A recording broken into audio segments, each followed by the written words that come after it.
ఈ లిక్కర్ కేసులో కేవలం A2, A3 యొక్క స్టేట్మెంట్స్ను రికార్డు చేసి వాళ్ళు చెప్పినారని చెప్పి మిథున్ రెడ్డి గారిని అరెస్ట్ చేసినారు. కానీ వాళ్ళిద్దరిని అరెస్ట్ చేసినారా? చేయలే. దాదాపుగా ఈ రోజుకి 50 రోజుల పైన అయింది మిథున్ రెడ్డి గారు అరెస్ట్ అయ్యి.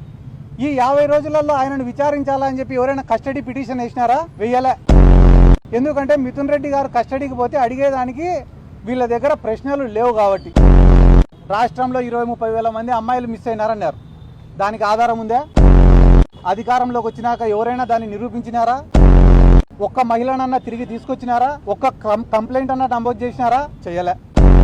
కల్తీ మద్యం దాగి కొన్ని వందల మంది, వేల మంది హాస్పిటలైజ్ అయ్యి చచ్చిపోయినారని చెప్పినారు. ఎక్కడైనా కూడా లిక్కర్ దాగి, కల్తీ మద్యం దాగి చచ్చిపోయినట్టు రుజువులు ఉన్నాయా? ఒక్క రిపోర్టు, మెడికల్ రిపోర్ట్ అన్నది ఇచ్చినారా? దానిపైన కేసు నమోదైందా?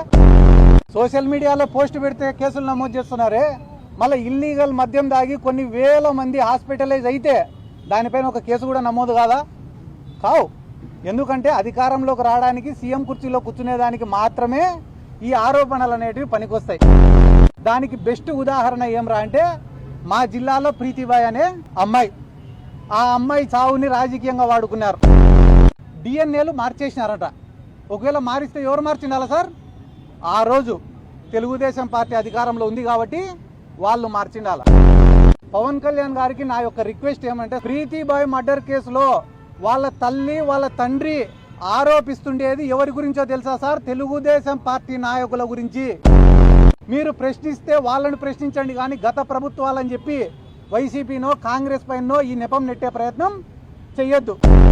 లేదా ఓపెన్గా నేను చంద్రబాబు నాయుడికి సరెండర్ అయినా కాబట్టి నేను ప్రశ్నించలేను అనేదన్నా చెప్పేస్తే